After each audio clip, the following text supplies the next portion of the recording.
I was trying to unmute. Sorry about that. Because I was typing. We are a peer-run organization. I'm housed in Albany, but we're all across New York State. We have located in Westchester, the Rice Center, Mount Vernon, and up here in Albany. So I'm on the training team for the organization. So this is fantastic. Cool. I still Yeah. don't quite understand what it is, but it's curious.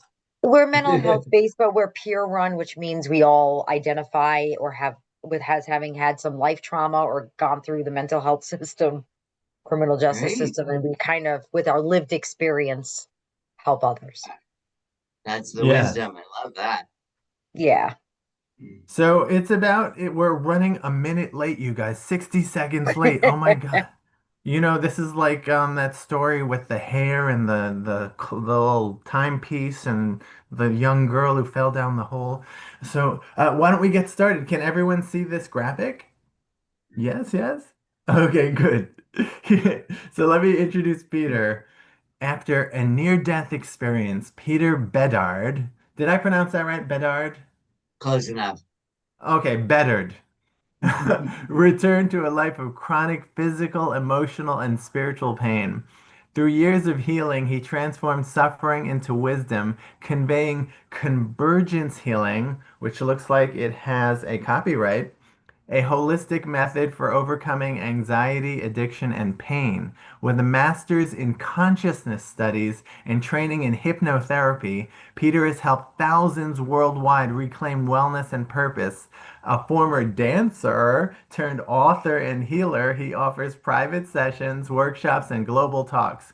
His book, Convergence Healing, Healing Pain with Energetic Love, shares his journey and tools for transformation, proving that pain can be a powerful teacher and path to wholeness. Welcome, Peter. Nice. Thank you for the introduction. Please take it away. Okay, so I thought I was going to be asked some questions or something, so I have no idea where to start. Yes, yes, you will, you will. Take it But away. tell us more about your story first. Sure. Okay. Um, so well, some of it was covered in the bio there. Many years ago, I was discovered as a dancer. I had a dancer's body. So, there's football player bodies and there's basketball player bodies, right? I was long and lean and I could jump really high and I had turned out hips and turned out feet. And I got scholarships to become a dancer. And in that experience, it was as a kid, as a teenager, I felt like I finally had found home. And growing up, I didn't really fit in where I was. I didn't feel like I really belonged. I was sort of the outsider. I was unknowingly the popular kid, which I didn't recognize. I thought that I was the geek and the nerd that nobody liked. But unknowingly, I found out at high school reunions many years later that I was popular. But I was semi-suicidal in high school and felt like I didn't belong. I was Billy Elliot, if you know that old movie. I was a little kid that wanted to be a dancer, and my dad was a Marine, so it didn't quite fit. And I had this little moment where I was discovered, quote unquote, and put into classes, and I felt like I'd finally found a place where I belonged as a kid. And then I was coming home from a performance and somebody pushed my bike. I was on a little moto Bicane. Maybe Emmeline, you know those little tiny early mopeds. It was a British early moped, moto Bicane it was called. And somebody came up behind me and pushed my back tire and pushed my whole bike and me on it into the back of a parked semi truck. So I slammed into this parked semi truck. I had a really blessed experience in that I jumped out of my body and I watched it happen. So I didn't have to go through that painful process. And I watched my body and my bike hit the truck and bounce out into the street and the car drive away. And there's a whole story I talk about that, what happened on the other side. So if you ever want to do like a near death experience thing, we could do that too. But I Yeah. jumped out of my body, watched the thing, watched it all happen, and had my near death experience. Came back. Obviously, I came back, I shattered my left knee into little tiny pieces. I split my right hand, my wrist open. I lost all the nerves in my right hand, and I cracked 5 vertebrae, and I had undiagnosed brain damage. So the doctors didn't even think to test me for brain injuries, which was very interesting because my helmet did not make it very well through the accident. It saved my life, but the helmet was severely damaged. So I just had to heal myself. The doctors were amazing at putting my bones back together. They reset my wrist. They reconstructed my knee. My knee had shattered into little tiny bits. So each ligament or fascial tissue had a little piece of bone at the end of it. And they were able to glue those all back together, which was pretty amazing. I only have 3 little tiny pins in my knee that were put in to hold it in place. So I'm super grateful for what the doctors did there, where they were able to help me gain my or keep my leg. And there was an exploratory surgery. They didn't really know what they were doing. They took out the cartilage in my knee for some reason. I never understood why, but they took the cartilage out, which then immediately made me a candidate for knee replacement surgery. So I had to learn how to walk again. I had crutches and canes. They told me I would probably not be able to walk again, but if I could, it would be difficult. And if I did, by the time I was 40, or I would have to have my knee replaced. And I very politely told them to F off because I didn't believe that as my diagnosis. I didn't, I believe it's important for doctors to communicate a diagnosis, but not a prognosis. And so their prediction of my future really, really upset me. Uh, and I encourage people to not get prognoses, because especially now in my understanding of the brain and how the brain works and hypnosis and the subconscious brain and stuff like that. When we have those things in the back of our head, often, especially when our trauma experience, when our sort of survival skills kick in and we're in that place of fight, flee, freeze, or hide. And a lot of those filters that would normally filter out negative information are kind of gone because you're just sucking things up as best you can. And so I sucked that up. And by the time I fought against it for years, and by the time I was 39 and a half, I was literally walking from my garage to my front door and I heard my knee pop. And the first thing I heard in my mind, I heard it like it was a voice in front of me. The first thing I heard after my knee popped was, "Well, the doctors told you," right? So that belief system that I pushed away, I thought that statement of quote fact by the doctors that I had pushed away and said it's not me and it's not going to happen. By that statement of I'd have to have my knee replaced by the time I was 40, that I had been, working through for a couple decades by that time, suddenly was my reality. And I heard that doctor's voice. And so I had to heal myself again. I had to go through the process all over again. And I was able to save my knee. I didn't have to have knee replacement surgery. I still have it.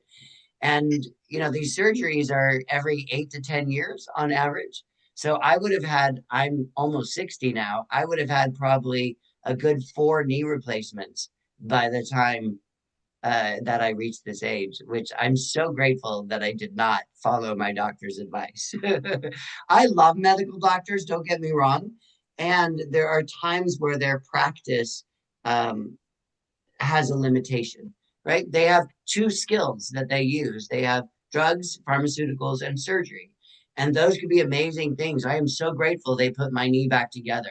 I am so absolutely grateful that that experimental surgery worked. After that, though, they really didn't know what to do with me. So I spent many years just struggling. I had to, like I said, I had to learn how to walk again. I had fibromyalgia and arthritis and asthma and bronchitis and sciatica. My white blood cells were attacking my red blood cells. My hemoglobin was splitting and shutting down my organs. I came close to death several times because of this. And the doctors, again, had no idea what to do with me. So I turned to holistic practices and anything I could find. When somebody said, hey, I did blah, blah, blah, whatever. Hey, I did fill in the blank. And I said, great, give me the person's number. How can I go? So I spent many years just in the healing experience. And in that healing, I've been able to pretty much heal in that work. I've been able to pretty much heal most everything that the dog that has come to me in life. So I'm a walking guinea pig. I am always experimenting on myself. I am always looking for new therapies. I have developed a practice based on my own healing work. So I got a master's degree. It's a counseling degree, but it's not a psychology or a psychiatry degree. So my degree is more like a reverence degree. A lot of reverends do get it as their master's, and it's in consciousness studies. When I had that degree, it's become more of a philosophy now degree, but when I did it, it was really 50-50 science and religion. So I had these amazing quantum theorists as my teachers, as well as people that I got to study Buddhism and Zoroastrianism and Hinduism and Christian mysticism and stuff like that. So in healing myself, I got that master's degree. I did all that other work.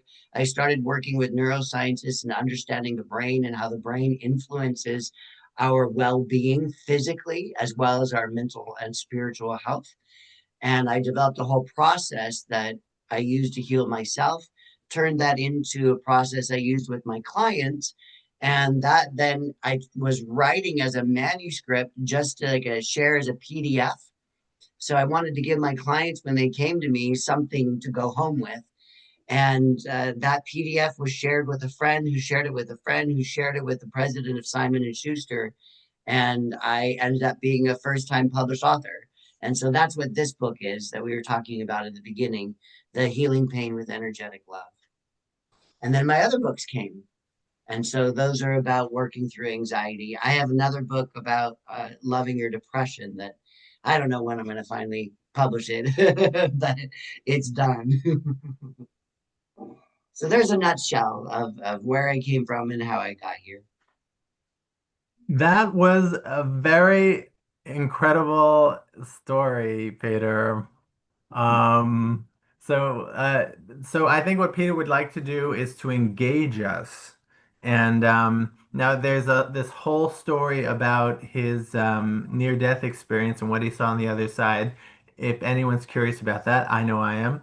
But we can ask him anything, right, Peter?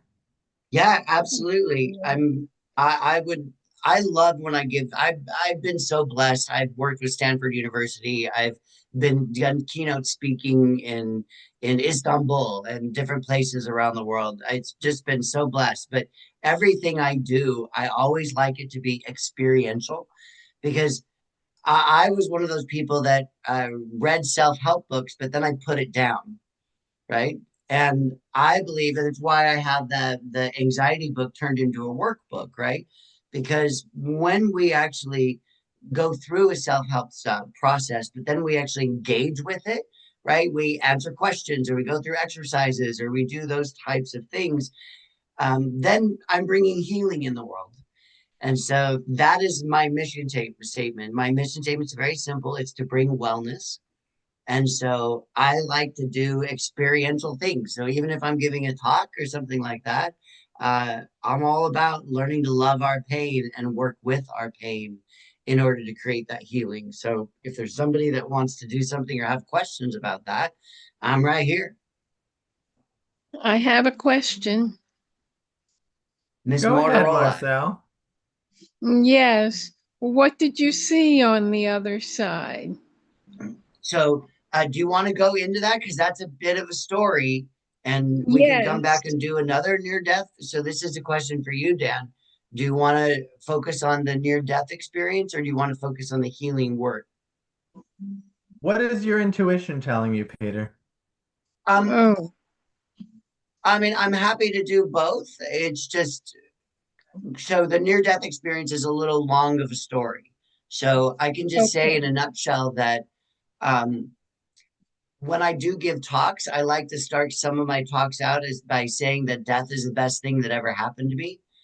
And Uh, I highly recommend it because the other side is if you could say, take every positive word in the dictionary that is a synonym to love, like bliss, beauty, love, joy, any word that you can find, and multiply it by the largest number you can potentially perceive in your brain, trillions and trillions, it is not adequate to describe the feeling on the other side.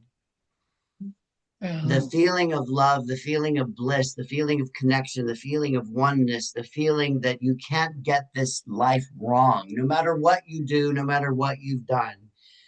The world, the other side is the most loving, embracing, beautiful, blissful place. And to know that as you're alive in this physical experience, I'm hoping maybe people will do things like take a risk. Maybe think people will do things like fall in love. Maybe people will do things like open their heart instead of walling it up. Because no matter how much it hurts, or no matter how much you mess up, let's say, on this side, the bliss and the joy that is waiting for you is remarkable. Mm-hmm. Okay. I think I got the picture. Yeah. I mean, I had a whole conversation with somebody on the other side. I I wanted to stay, and I for many years I felt like I was kicked out. I told God or whoever it was on the other side to F off because Oh, they told me I had to leave. And I was like, oh. F you. I So don't want to do that. did you see an angel or was it someone you knew? I have no idea. I have no idea. I think who I saw and spoke with on the other side was a soul companion. Oh, I see. Yeah. A soul companion. Yeah. Like a Yeah. spirit guide. We all have spirit guides with us. We're Yeah. born with spirit guides. So I Yeah, know. absolutely. Well, I was in a coma and for 3.5 days. And when I woke up, I remember being an out of body experience when the ambulance took me around the corner down the street. I was above in the sky watching myself in the ambulance. And then I felt rocking. I felt a five, I thought they were angels, five beings rocking me in my bed in the hospital. They were rocking me and swaying me, and they were engulfing me and healing me. Actually, how I got in the coma was I tried to commit suicide. Hmm. So, um, I'm bipolar, so I had a deep depression from 2 strokes in 1 year, and the strokes. I didn't have any permanent damage from the strokes, but one of the side effects of strokes is depression. And I went into a deep depression. The counselor didn't help me. Nobody helped me. My kids weren't talking to me. So I said, well, uh, I don't want to have another stroke and be totally paralyzed with a stranger taking care of me. So I took all my heart medicine and about 10 Valium, and I went into a coma. My friend was checking on me and he found me, he called the ambulance. My son went to the emergency room, and the doctor in the emergency room saved my life.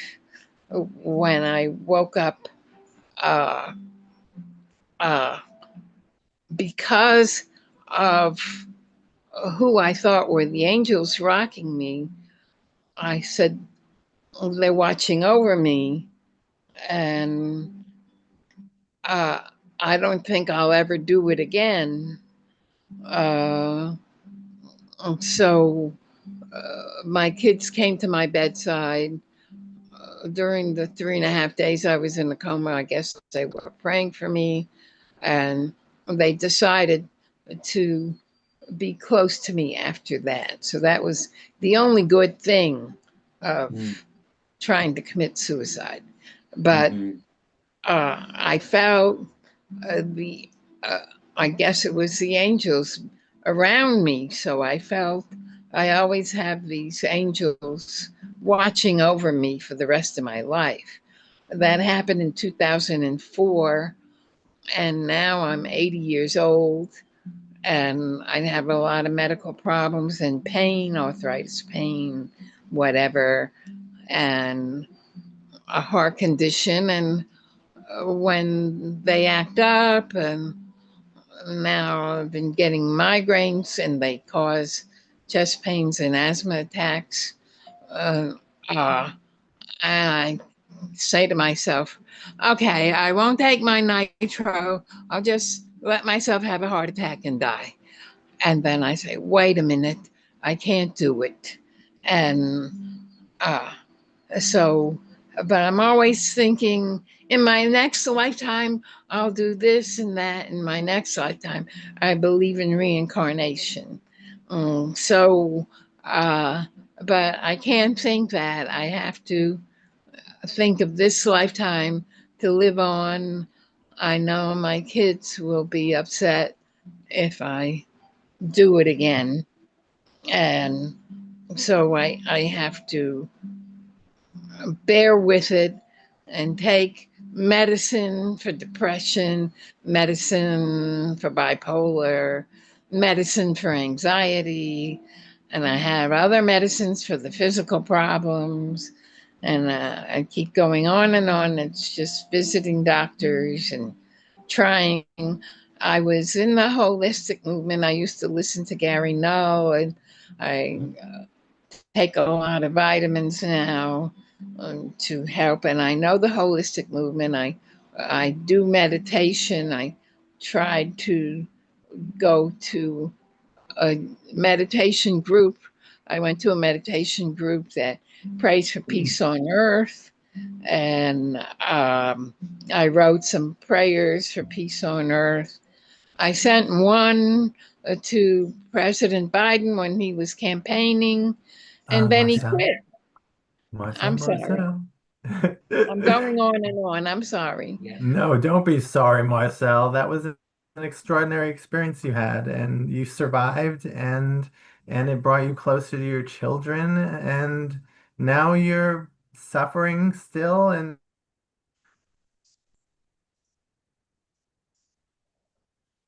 Mm. I think we have. So let's hear from Peter. You broke up there a little bit, Dan. I didn't hear all Oh, of it, but Marcel, I think you have a lot of what I call gold in the garbage. There's a Gold in the lot of water. gold that came out of your pain. There's a lot of beauty that came out of that suffering. Okay. Hmm. And Dan, I didn't hear that last part you were saying. it's okay. I was just singing a spiritual song, and since I'm out of tune, you probably all didn't suffer much from that. So, all right. So, Peter, you wrote about how to love our suffering. Is that correct? Yeah, so one of the processes that I came to know for myself that I share with my clients is the idea that it's not okay to be a bully anymore. And I tell you, the nicest people I've ever met are the biggest bullies. They're horrible.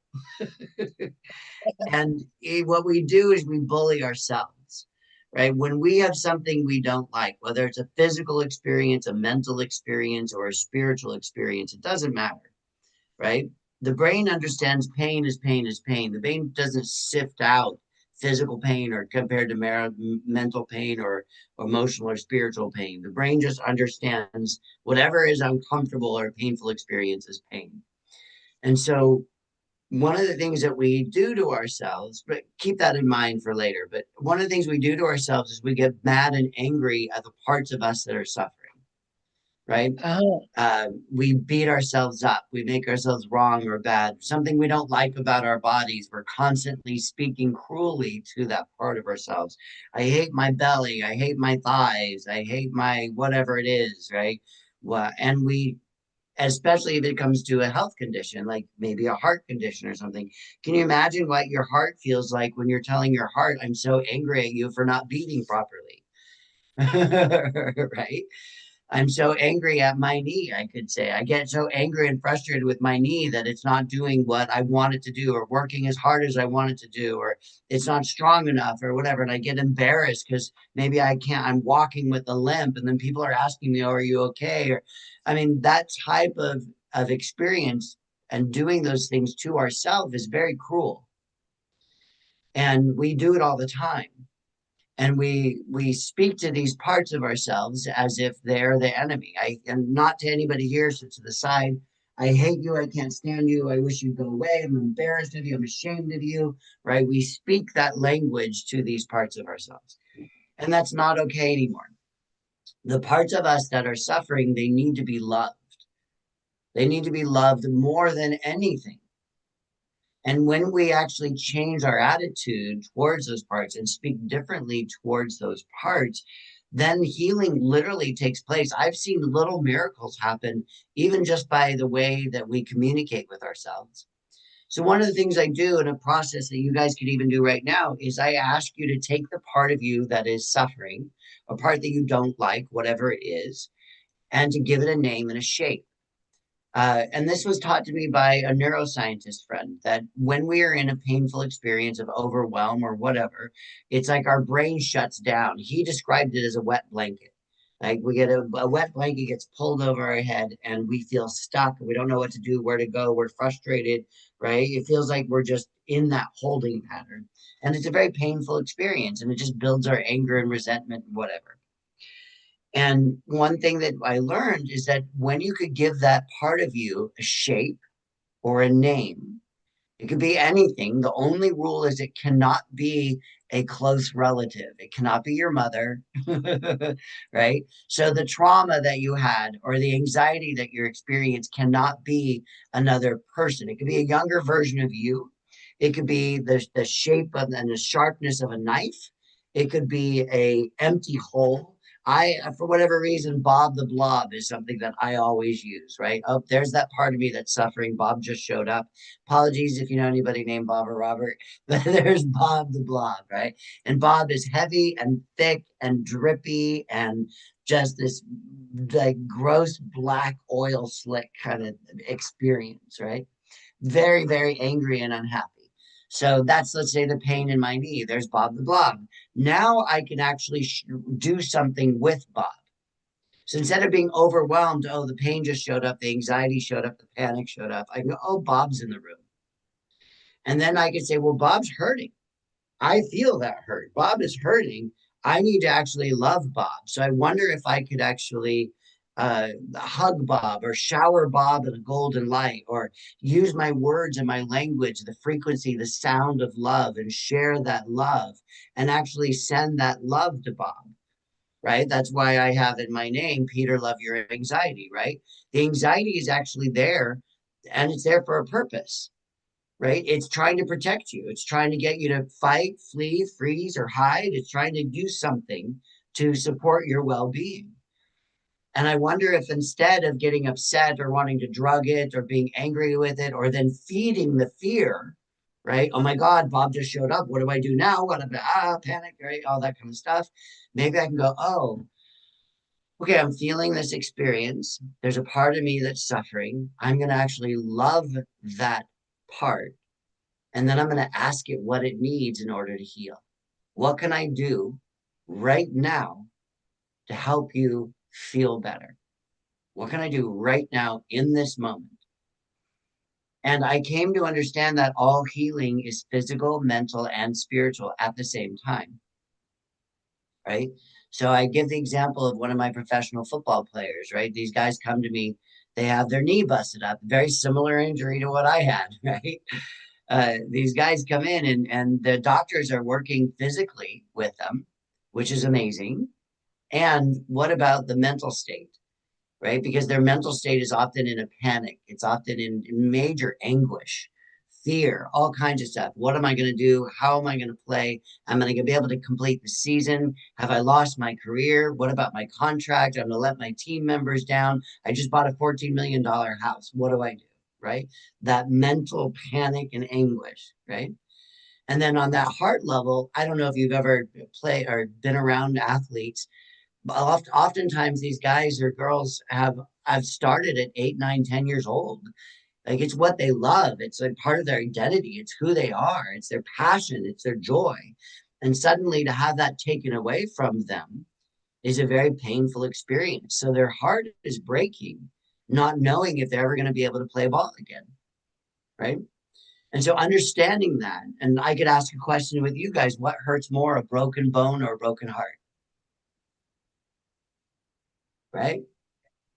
The heart, exactly. And the heart probably takes a lot longer to heal than that bone.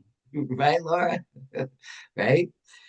So then in the healing process, if we're truly going to heal and completely heal, not just shift the pain into another issue, right? Like alcoholics often shift the pain. They no longer are drinking, but then the drinking goes to food or it goes to cigarettes or it goes to sexual behaviors or stuff like that, right? If we're going to fully heal, then we need to heal physically, mentally, and spiritually and understand the wound.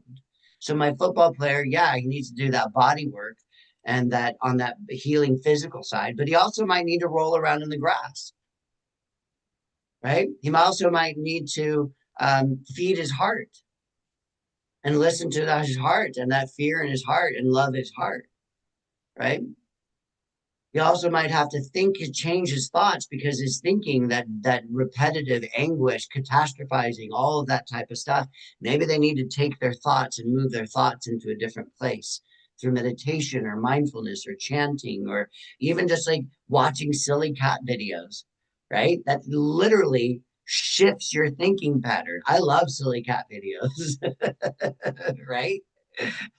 Because then my thinking isn't in that place of fear, judgment, and worry, right? It could be learning a new language, whatever it is, to take your thinking away from that experience and shifting it, being in charge of your life, in charge of your thoughts, and working in that area. I call that my healing cocktail.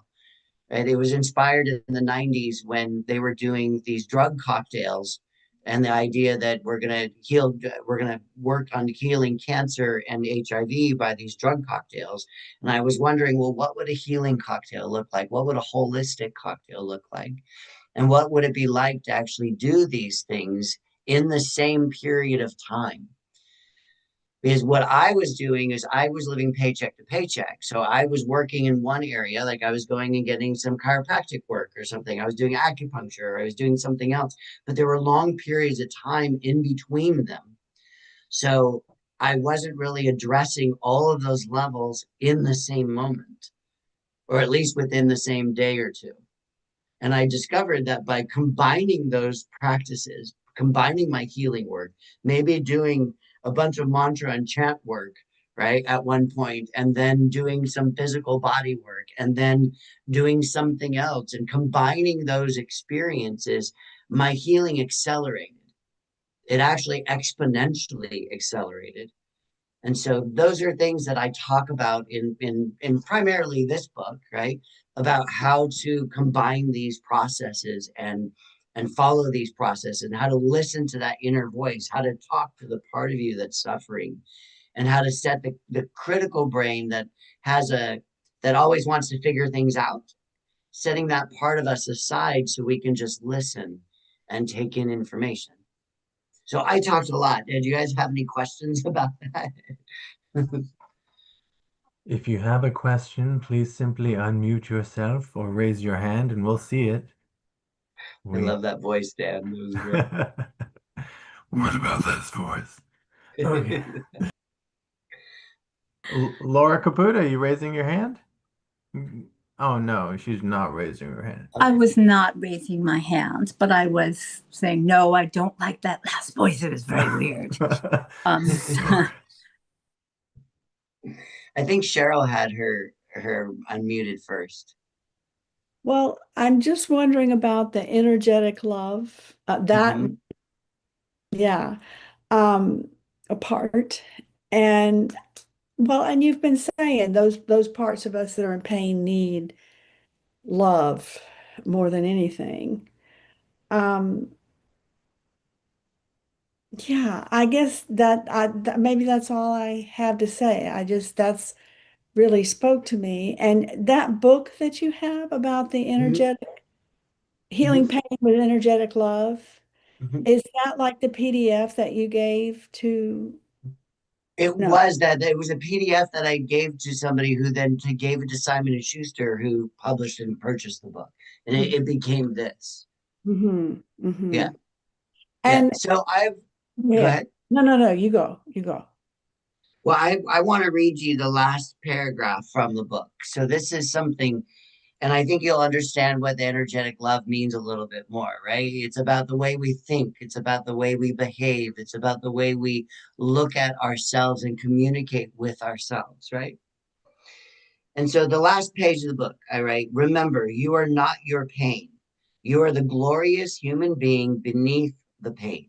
Make a commitment to get to know this extraordinary person. Mm. A prayer to be pain free. Dear pain, thank you for teaching me to love more deeply. Thank you for showing me how to heal and live my fullest life. Thank you for reminding me that I am powerful. Thank you for revealing my strengths, for showing me my weaknesses, and for embracing me with energetic love. Thank you for healing, and so it is, with love and gratitude. Amen. Mm. So, does that sort of give you an idea of what the energetic love is, right? Yeah, actually thanking and being grateful for it. Yeah. Mm-hmm. And working with it from a place of kindness and compassion, Yeah. and viewing yourself and the part that's suffering as not something that's wrong or broken. Right. Right.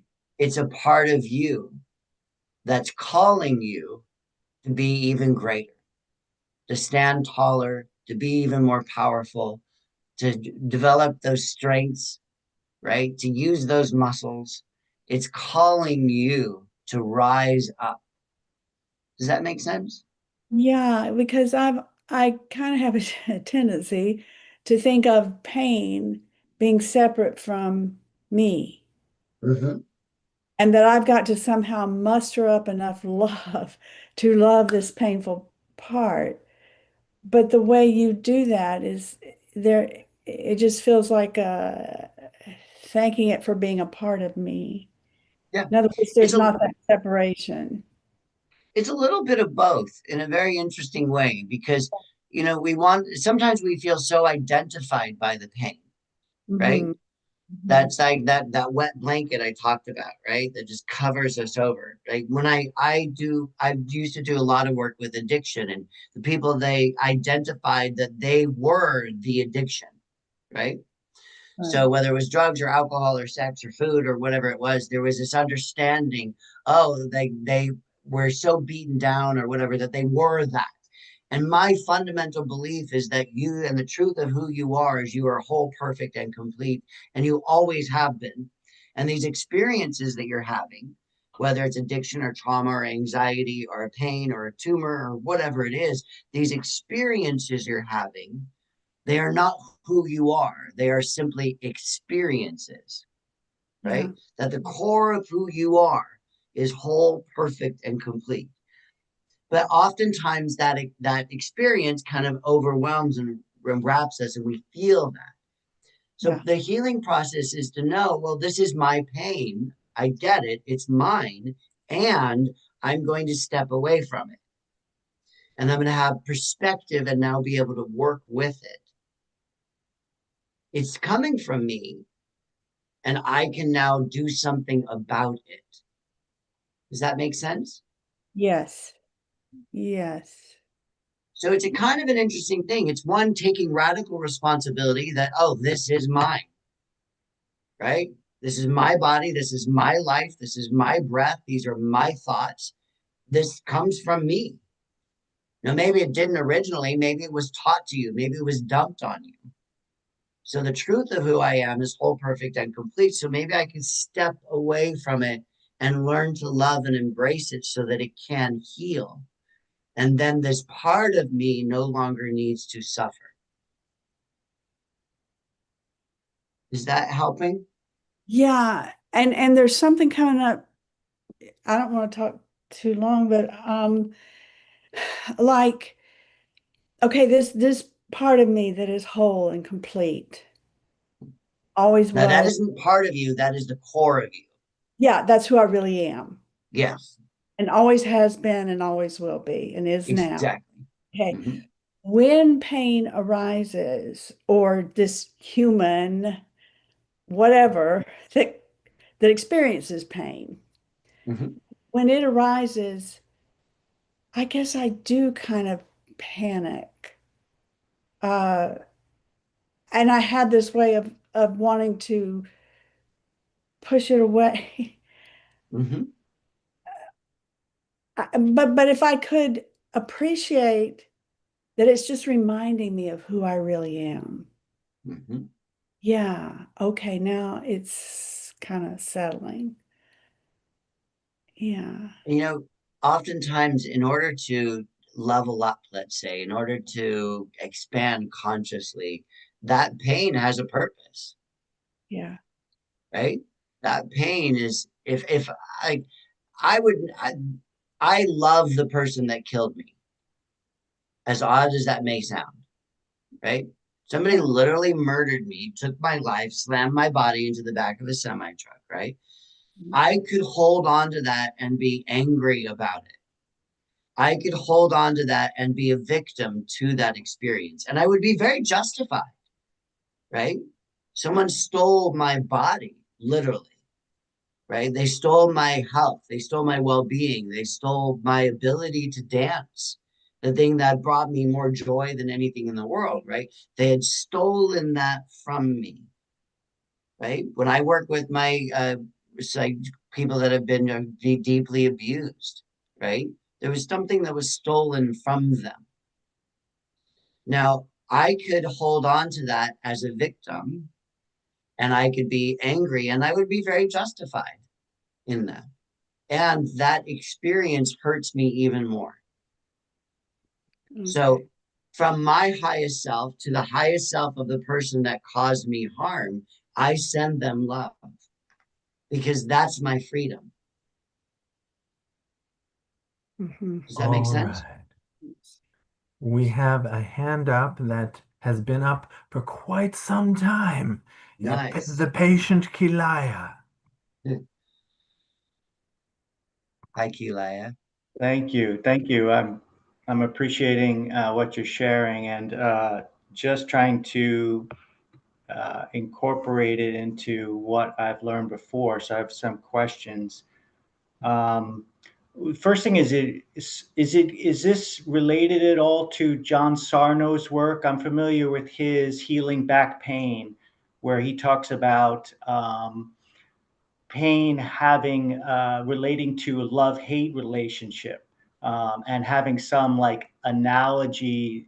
In other words, back pain can indicate something, some contradiction in our consciousness about a specific issue where we're coming and going, we're loving and hating. And from this kind of mental or subconscious conflicted mind, there is a response in the unconscious nervous system to cause some kind of chronic condition or some kind of pain in the body. Yeah, Uh, yeah, I don't is know. my first question: is what you're talking about related to that, or a similar, or something different? So I don't, I know the name John Sarnos, and I know I've read a study by him. I've been in practice for 22 years and I was in school 25 years ago. So I know the name. I'm not associating the specific work, but I know people like Marianne Williamson and Louise Hay and Dr. Wayne Dwyer and I think Joe Dispenza. People have told me about his work. I don't know Joe Dispenza's work, but I've been told that this is all very in the same realm. And the idea of understanding that when we don't heal something on that, on each of those levels, right? Let's say we shut it down and we don't heal, we don't address the problem, right? Let's say there was a trauma or abuse as a child and we don't know how to process it. So we just go into survival mode. So we shut it down, right? And we act as if. Well, there's a healing that's in that. But then it gets shoved down deeper and deeper and deeper and deeper, and it gets unaddressed. And we don't deal with it mentally, we don't deal with it spiritually. And we're walking around with these wounds, and our body has to process it, right? So the body is the slowest way of processing wounds. It is the absolute slowest. So the subconscious understanding underneath an illness is very, very powerful. So yes to what you're saying, at least as I understand what you're saying, Kilea. So the idea that, let's go back. Let's say for a period in my practice, I had a lot of women with breast cancer. No idea why. It just was something that just sort of happened, right? I had all these women with breast cancer. There was a very common thread with all of the women that had breast cancer, all of them.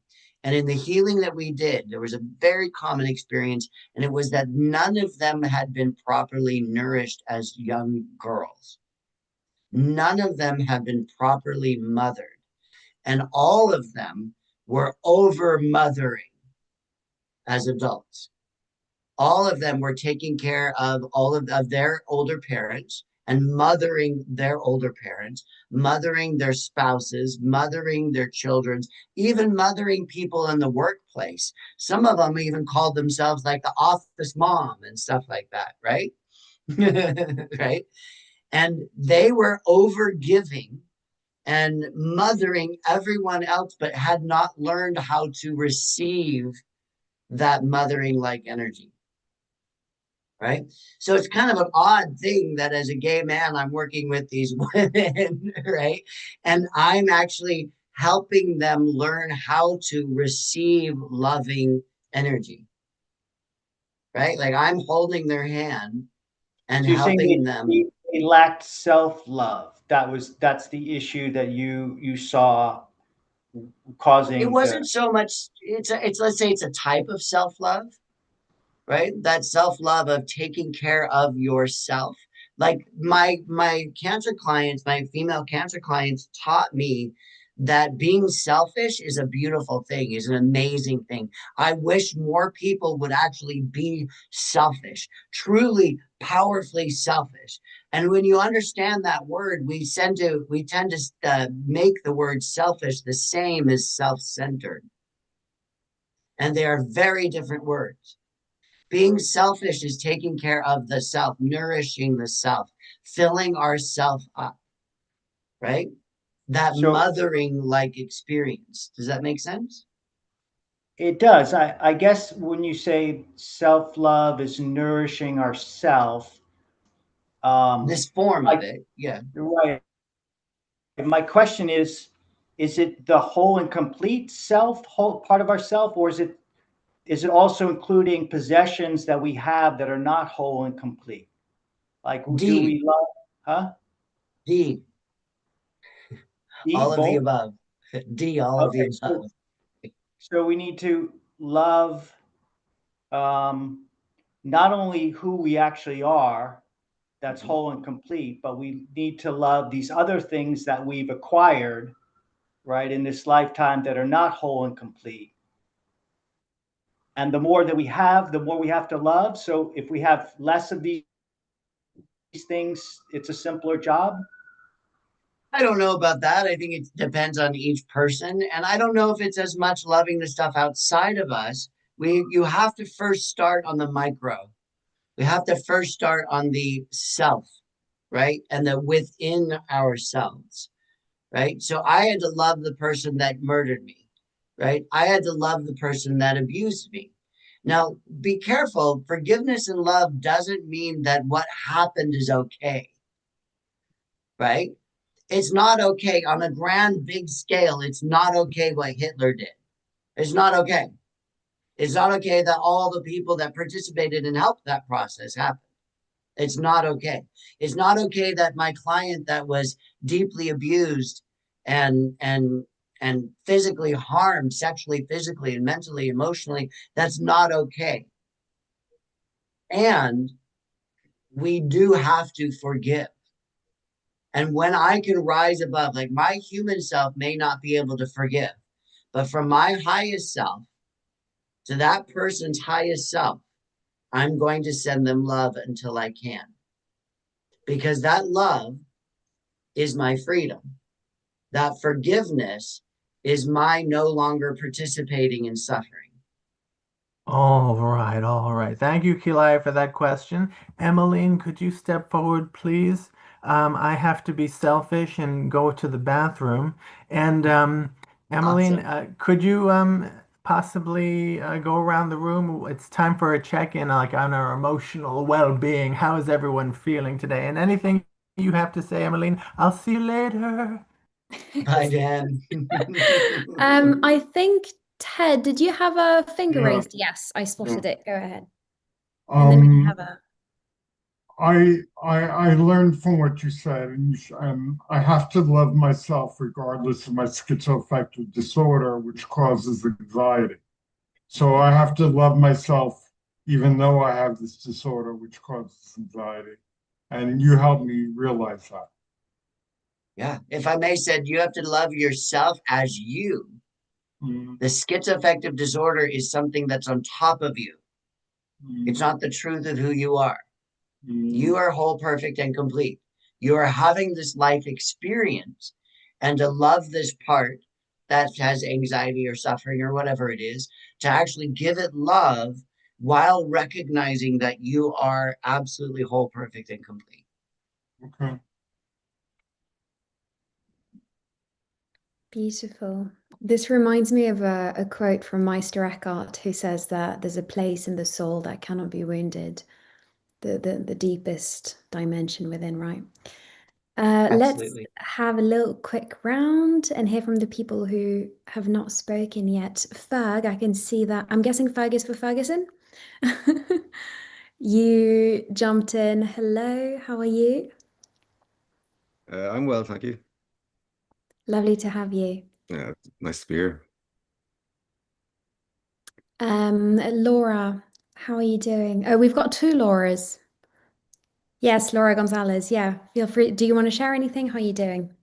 I actually, unfortunately, I came to this meeting late and haven't been here in too long of a time, but I I am happy to be here today. And Peter, I actually just looked up your book, and I'm going to download it because that's my fastest way to do things and walk around with my Kindle. I feel really great in joining this group even though I was late because it's a part of my life that has been missing. I'm late because I came off of a session with I've gotten a life coach, someone who I figured I'd jump in, and I've been doing that for about eight months. And so many of the things that you're saying now, Peter, just totally resonated because, it's all these different parts and different people and have different thoughts about them. But at the end of the day, so much of what I'm learning is that if I don't love myself and stop putting expectations on myself, that I'm not going to be able to get wherever I want.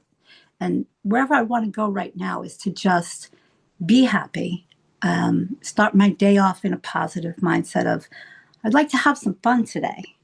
I work full time, so that's really not always in alignment, but I'm very happy to be here, especially, you brought up something about mind, body, spirit. And I know that it's something that I strive for. And, Dan I've joined this group several years ago, and I have to say it's been quite a journey. And Dan and the people that I've originally started in this group with have been catalysts.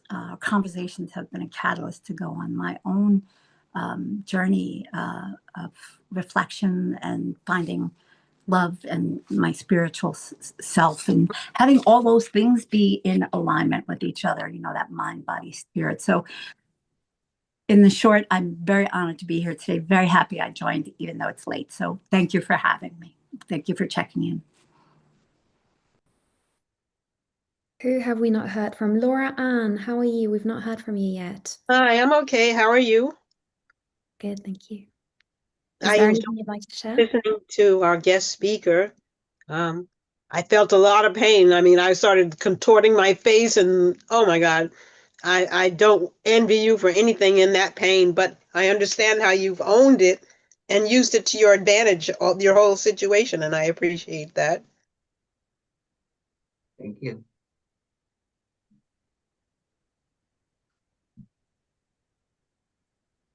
And Jennifer, how are you? How are you feeling?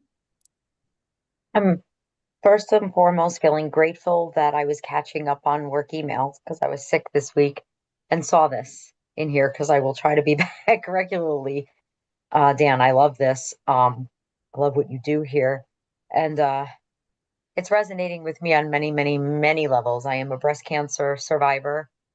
My mom has been fighting it for the last year, and I have MS. So the body pain thing and emotional pain has been through the roof, and they're connected. And I, I needed to be here today to hear this message, to see you be able to kind of transcend that horrific experience. And it kind of maybe gave me a little more fight because I wasn't feeling much fight today. So I'm a little emotional, but very, very grateful I found this. Thank you.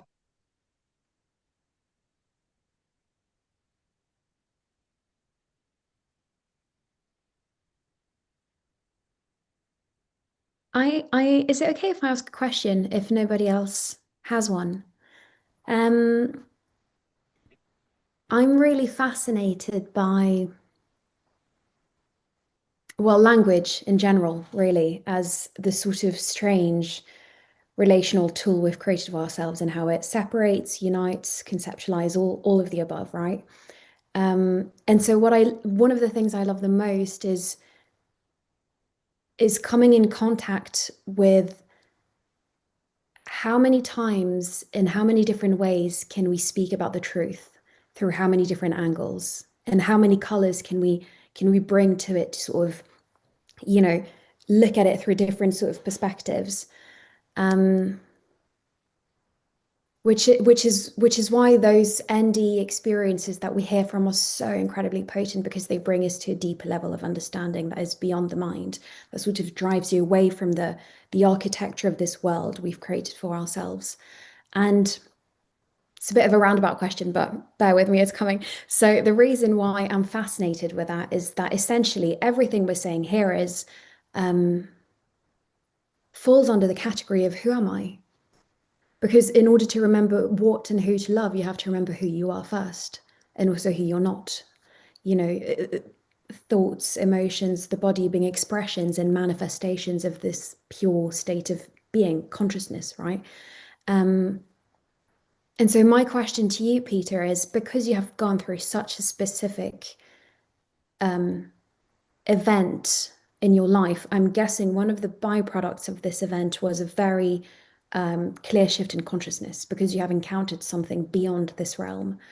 And so it's kind of a two-part question. One, you hear it quite often with NDE survivors, that the sort of pain of coming back, right? You mentioned it, you wanted to stay, and you hear it quite often from the people who experience the deepest dimension of consciousness. They want to stay there because it's just unity and love.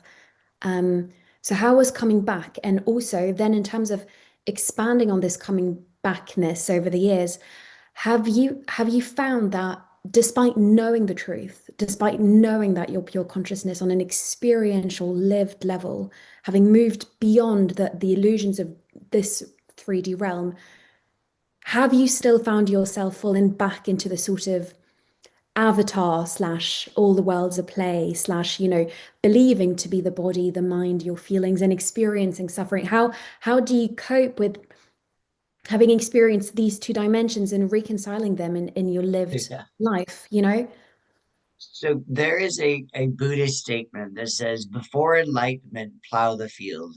After enlightenment, plow the fields. Mm-hmm. In other words, nothing really changes except for inside, right? You're still having to plow the field. You're still having to live the life. You're still having to go through the experiences. So I don't know as much clarity as I have conscious clarity that I may have had after the accident. It was something that certainly came over time. I was really angry.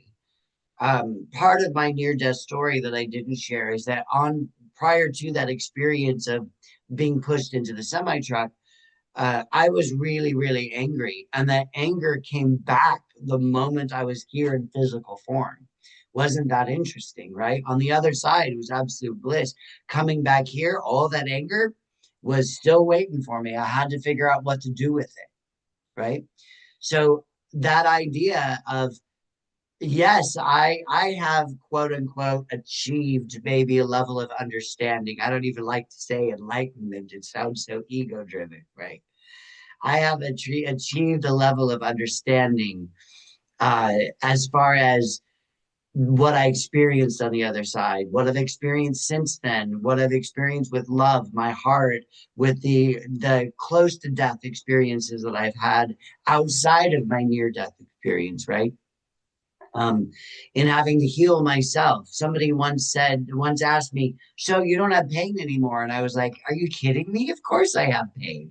I am in a physical body. I am having this physical experience. The physical world hurts. You stub your toe, you do, there's things, right? Getting older is not an easy thing, right? The body ages, stuff happens. Now, my consciousness is always in that understanding of, I am not this pain. I am experiencing it. It is part of my life journey. It is not who I am. But there have been times where that pain is so overwhelming. There are times where I call my dark night of the soul, where I contemplated, ending my life, that type of thing. And I have the understanding that this too shall pass.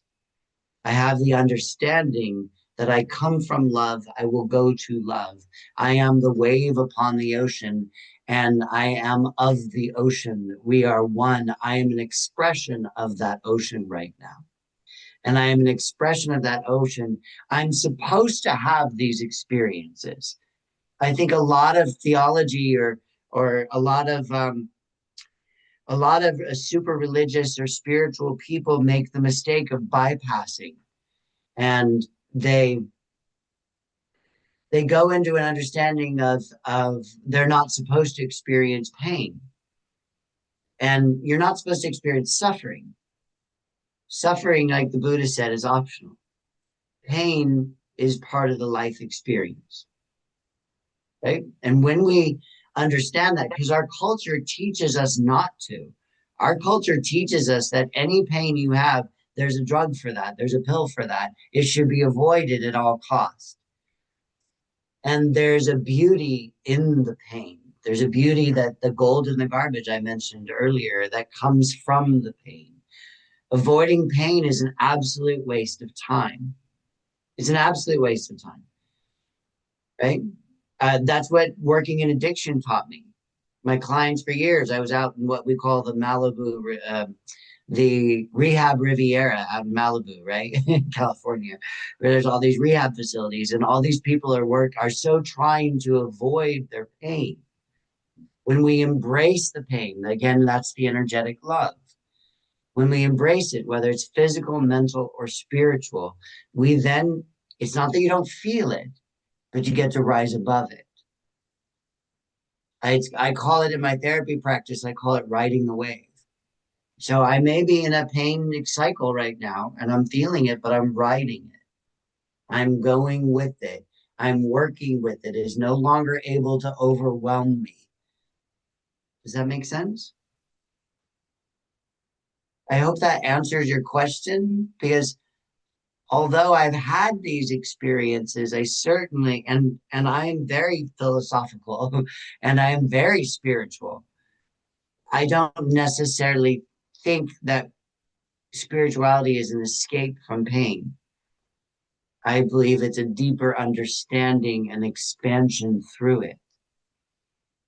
I think a lot of people, especially in our culture, are doing a spiritual bypass. I don't want to feel that experience, so I'm going to go take a yoga class.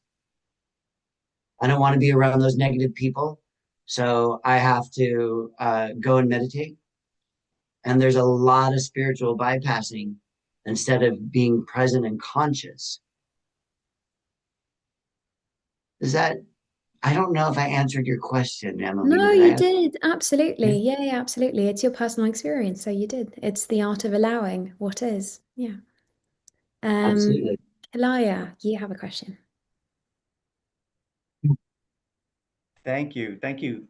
That was so interesting discussion. I would love to hear just a little bit more. I'm not sure I'm getting some of what was just said. In terms of avoiding pain, that pain is a waste of time, and the spiritual bypassing, I'm not quite understanding that. Like, say, going into a quiet room or going to a church or a temple, when you're in an environment that's very stressful or painful, maybe in terms of noise, in terms of being exposed to social interaction that is, say, unhelpful or annoying or irritating, and you find another space to go to, to avoid that, the occurrence of that pain.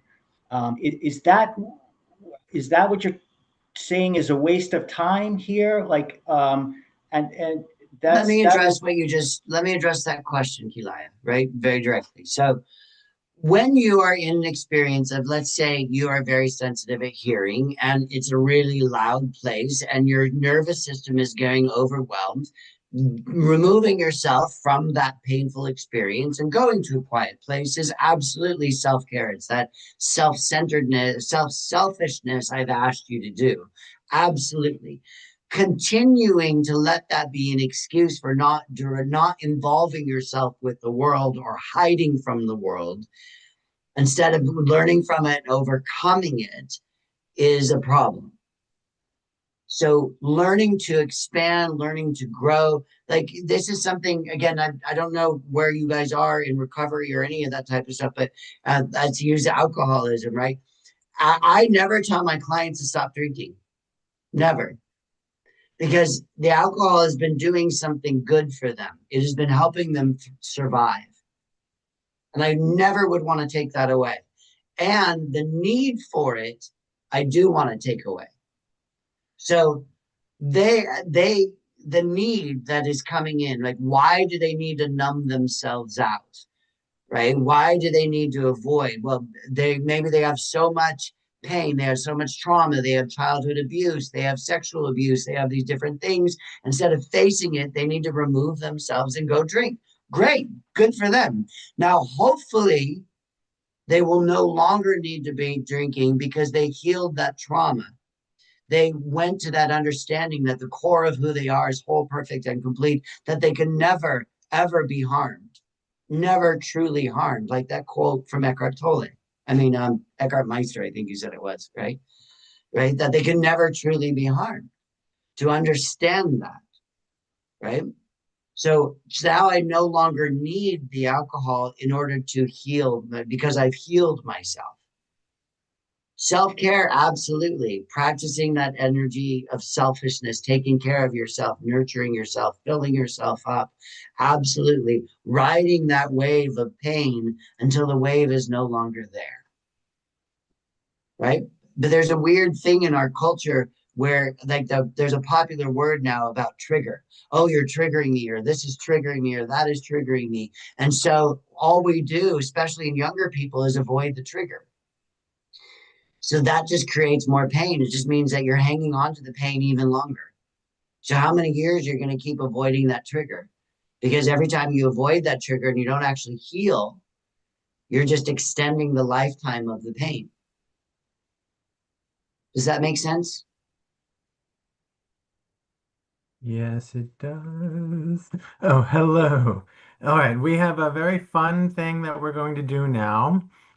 Peter has generously offered to mail one of his books of your choice to your house, but it's a raffle. And if everyone in this room would simply put in the chat a number between 1 and 100, and Peter, if you would text me privately what that number is in your mind, and then but do this just once. I'll take care of all the logistics. Emmeline, you run the group and continue the conversation. I'll be behind the scenes doing all the number crunching.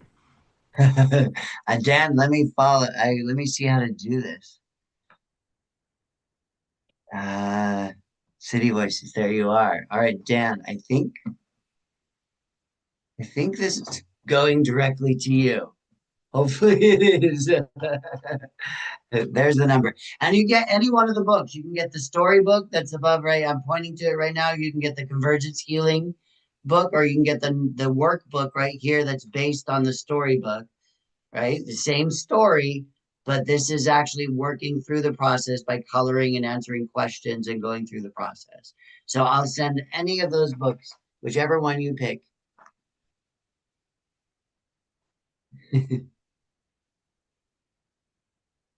All right. Who hasn't? I'm trying to spot who hasn't sent in.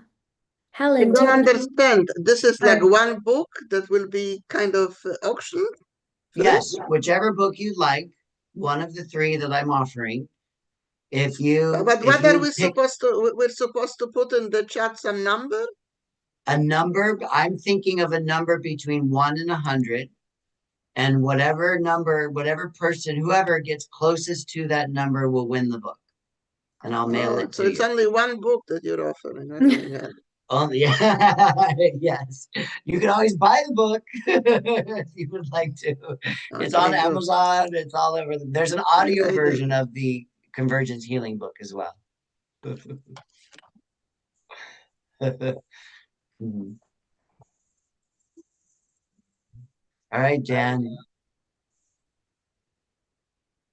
It is taking me longer than usual. I'm number crunching very carefully. Please keep talking amongst yourselves.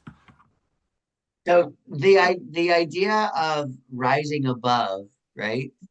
About understanding that, hey, when I'm over triggered or over responded or overreacting or what, I do need to take care of myself. Absolutely. And we don't want to get trapped by our pain. And we don't want to get trapped by our triggers. And so I'm hoping, Kilea, that will start making more sense, because our lives then become very small, right? And the pain gets us to be smaller and smaller and smaller, and we have to try and avoid the pain more and more.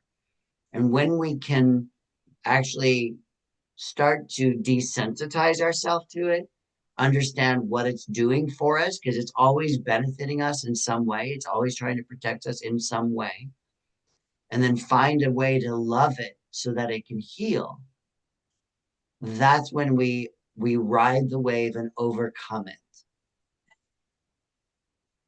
So, so these techniques like meditation and yoga class, they're good as a temporary fix. Is that what you're saying? But at some point, not necessarily. They can be when they're used as a spiritual bypass. When they're used as an avoidant, they are a temporary fix. Right? That's the point. I don't understand that. Like, if you go to a yoga class and you don't experience your pain during that yoga class, that's great. So is if that you're going to the yoga class? So I have bone issues, right? I was slammed in the back of a semi truck. I had to learn how to walk again. I have all these types of things. So I have a pain. I go to my yoga class. My yoga class does help me feel stronger and better. If before my yoga class, I'm really angry and I'm frustrated and I'm pissed off and I'm having an argument with you. And I'm like, F you, right? All that kind of stuff. And I'm working myself up. And then I go, I'm just going to go to my yoga class. So now I'm avoiding. I don't want to talk about it. I'm going to shut it down. I don't want to talk about this ever again. I'm going to go to yoga. Now I'm spiritually bypassing. Even if Right? you come out of the yoga class and that anger is drained away in the process, I mean, it seems like It getting can be, away. but what about you? Well, what about you? I was fighting with you. So maybe the anger is drained away and I don't feel as triggered or I don't feel as angry as I was, but I still have to deal with you. So if I go to the yoga class and I don't deal with you and I just like, oh, it's okay, I feel better now, then all I just did was spiritually bypass. Hello, everyone. I have completed the calculations. Now, the number in Peter's mind was 67. And it turns out that Emmeline was only 5 points difference. And so, Emmeline, you are the winner. And the person who Wait, I came said in, 17. How is I 17? thought you said 72. No, I said 17. Oh, this is Oh, what happens when I use AI, man.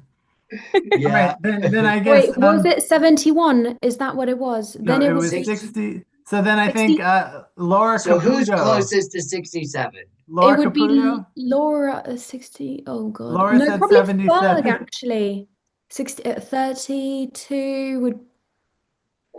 Oh, bloody Wait, hell. Yeah, Laura Ferg. Yeah, Caputo that's said it, six. Ferg. Wait, didn't Ferg is closest. Oh, okay, fine. Well Laura, done, we can't Dan. hear you. Yeah, So it's Ferg is closer, yeah. what 67, right? So Yeah. you're 32 and 30. No, yes, 30. Oh, 6. Well, do you want to 36 hear and what? Do you 32. So want? yeah, it's Ferg. Well, like the chat, the AI I put said. in 99. Laura Caputo, did you guess 77? I'm just curious, Laura Caputo. No, 41. Dan, can you Oh, see the chat? the AI companion got it all wrong. But that's AI. Yeah. I thought, but It tends to get it wrong. 41. Yeah. That's hilarious. This is one of those jokes. There's a joke in your somewhere, like how many people does it take to change a light bulb? how, how many people does it take to give away a book? All right. Lesson, So what will good lesson on using AI. So whoever succeeded, would you please step forward and maybe you and Peter can work on which book you would like Peter to mail to you. You have to choose a book. Who got closest? It is Ferg. Ferg. Yeah, Ferg, you got closest. Which book would you like, Ferg? I think Laura got closer. I said 99. Laura said 41. Do you And want it's to do this one 67. again? Oh no, it's 20. Oh my, yes. It's not 30. I'm as bad So as Laura. AI. Yes, Laura. Laura It's not Caputo 30. Gonzalez. Yes. Which book would you like? I actually already purchased the first one. I think right. I would love the workbook because Great. I'm going to get the other book because yes, I would All love right. the workbook. That would be That one. fantastic. All right. Yes. Laura, Yes. will you go onto my social media or wherever it is, or take my email and email me your address? Absolutely. My email is just my name, Peter Bedard @yahoo.com. Perfect. Easy enough. Is Actually, there is that anything, now going is to be there on the anything on YouTube? the YouTube? That's Can going to we be on do- the YouTube now, isn't it? Oh, well. No, but I'm Fantastic. saying on the YouTube, can we find anything of yours? Yeah, I have like several hundred videos on YouTube. If you'd like to check out my YouTube channel, I have many, many videos on there. Oh, so what is your name? What's your name? So just go to youtube.com/Convergence Healing. Convergence. CONVERGENCE. Yeah, Convergence Healing. Yeah, that's my brand right there. Oh, I'm on the wrong one. Okay. Thanks, Helen. Thank All right. Well, I hope AI doesn't like skim the video now and spam me all kinds of things. Oh, AI, you were such a close friend for so long. Oh God. And now Nothing you beats people. Exactly. But my AI never talks back to me. Okay. Oh, it will. Thank you so much. I appreciate it. I'm so happy I came on today. See, great stuff. Right on. I'm glad to send it to you, Laura. That's great. So Dan, is there anything else you would like to do? Well, we have 4 minutes before the official end of the group. I mean, we could end I'm a 4 minutes early. meditation. I'm a little meditation. Sure. Well, actually, Peter, have you ever led a meditation before, a 4-minute meditation? Thousands, yeah. Oh, Peter, Yeah. could you please guide us in a 4-minute meditation? Sure. All right. I believe meditation, there's no wrong way to do it. Get yourself comfortable in the way that you prefer to meditate. Sitting, laying down, standing, walking with your eyes open, whatever it is, get yourself to that place. Take a deep breath. And let's breathe together, knowing that that understanding of oneness is always present. We are all one. Science tells us that. Every theological practice tells us that we are one. And one of the ways to understand that oneness is to simply breathe. So as we breathe together in this moment right now, I'm sending my love to you. And I know you're sending that love back to me with every breath. There is that oneness. And so allow yourself to drop down into that understanding. Let the outside world simply fade away, tuning into my voice, to this moment, to your breath right now. And allow yourself to go deeper and deeper into this understanding. Simply breathing and being, dropping down, tuning in right now.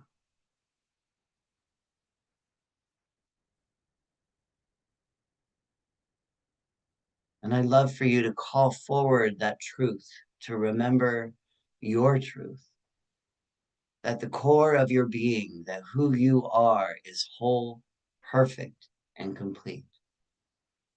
That you always have been, that you always will be.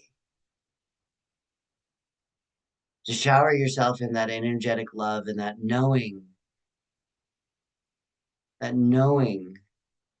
that you are well, that you are not the pain, you are not the trauma, you are not the anxiety, you are not the fear, the judgment, or worry. The truth of you is that you are a divine expression. You are the wave upon the ocean. You are love itself. You are whole, perfect, and complete. So remember this right now and simply breathe into it.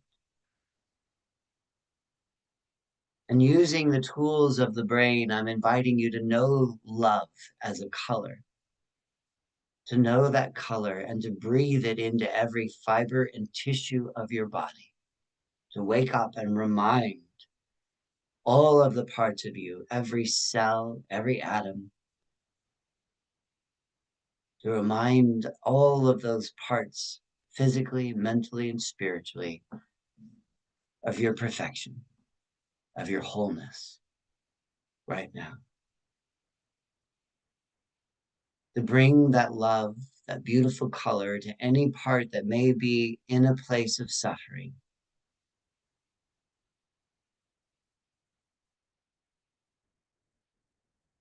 And to simply breathe into it and shower it with that color of love. To know it, to feel it, to breathe it, to see it within you, in your mind's eye, right now.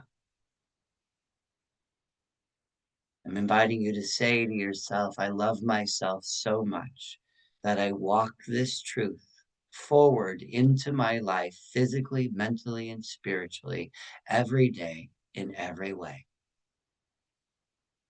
and to let this be your guide. To let your wholeness be heard in your voice. To let your completeness be known in your body. To let your perfection be practiced in all things.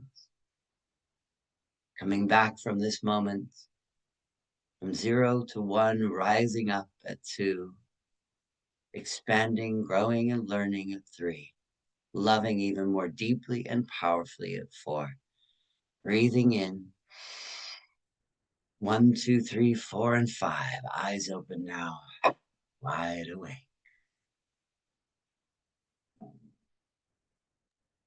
Thank you, Peter. That was lovely. Well, thank you, Peter, for joining us today. It was wonderful. I hope we can stay in touch and maybe we'll get you back next year, huh? I would love that. If you want to do a near-death experience talk or anything of that sort, let me know, because that's a whole other story. Beautiful, beautiful. Thank you, Emmeline, for co-hosting. Thank you, everyone, for coming. And please take a moment to put your email in the chat so I can remind you about this group every week. And also, in case it gets canceled, you'll be reminded of that as well. So, Emmeline, would you like to say some parting words? No, the truth is silent.